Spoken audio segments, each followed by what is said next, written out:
حضرت شاہ ابو الحسن خرقانی کو ایک مرید بڑے دور سے ملنے آیا، بڑا سفر کر کے آ کے دروازہ کھٹکھٹایا، کون؟ شاہ ابو الحسن خرقانی سے ملنا ہے، آپ کی بیوی بڑی جھگڑالو سخت مزاج۔ شاہ ابو الحسن خرقانی جن کے دربار میں، جن کے سامنے حضرت سلطان محمود غزنوی جا کر ہاتھ باندھ کے کھڑے ہو جاتے، شاہ ابو الحسن خرقانی کی بیوی جھگڑالو ہے۔ کیا کرنے آئے ہو؟ شاہ جی سے ملنے آئے ہو۔ کہاں سے آئے ہو؟ فلاں جگہ سے۔ کیا ضرورت تھی؟ کیا ضرورت تھی آنے کی؟ اتنا سفر کر کے آئے ہو۔ دل میں سوچنے لگے اتنا بڑا پیر ہے، بیوی کو سیدھا نہیں کر سکتے؟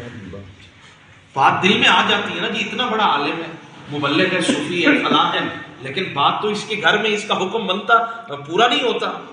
تو سوچنے لگا، کہا پھر بھی بتا تو دینا ہے کہاں؟ کہا وہ جنگل سے لکڑیاں کاٹنے گئے۔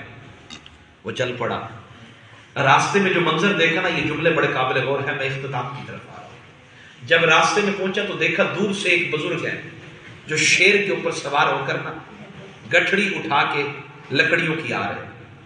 جب قریب آئے تو حضرت شاہ ابو الحسن خرقانی تھے۔ سوچنے لگا شیر ہاتھ میں آ گیا، بیوی ہاتھ میں۔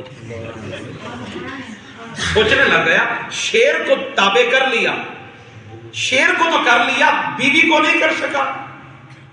آپ مسکرا پڑے، دل کا حال سمجھ لیا۔ فرمایا تم یہی سوچ رہے ہو، پتہ ہے یہ شیر کی سواری کیوں کر رہا ہوں؟ اس لیے کہ بیوی کی یہ ساری باتیں برداشت کرتا ہوں، اس لیے اللہ نے شیر کو میرے آگے تابع کر دیا۔